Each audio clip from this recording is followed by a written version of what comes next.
Syedaralun, tragedi Kanjuruhan menyisakan trauma bagi korbannya. Tak hanya itu, sebanyak 131 nyawa juga melayang dalam tragedi tersebut. Korban yang selamat pun mengalami sejumlah masalah kesehatan karena gas air mata. Akibat gas air mata kadaluarsa, banyak Aremania menderita mata merah.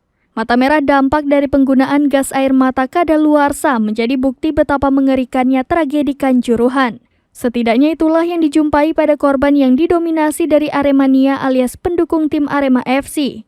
Pernyataan polisi bahwa gas air mata kadaluarsa yang ditembakkan ke supporter Arema saat tragedi Kanjuruhan, efek kimianya berkurang, mendapat reaksi keras Aremania.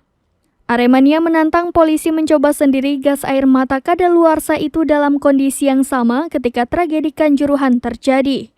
Salah satu korban Naswa bercerita, saat itu dia bersama teman-temannya menyaksikan pertandingan sepak bola dari Tribun 14 pada Sabtu 1 Oktober 2022. Usai pertandingan, terjadi kericuhan. Dengan mata kepalanya sendiri, Naswa melihat polisi menembakkan gas air mata. Dia tidak sampai pingsan, namun seketika asap gas air mata membuatnya pusing luar biasa. Dadanya sesak dan matanya sangat perih. Tak hanya itu, bagian tangan kanan Naswa terasa setengah lumpuh dan kakinya sebelah kiri masih diperban.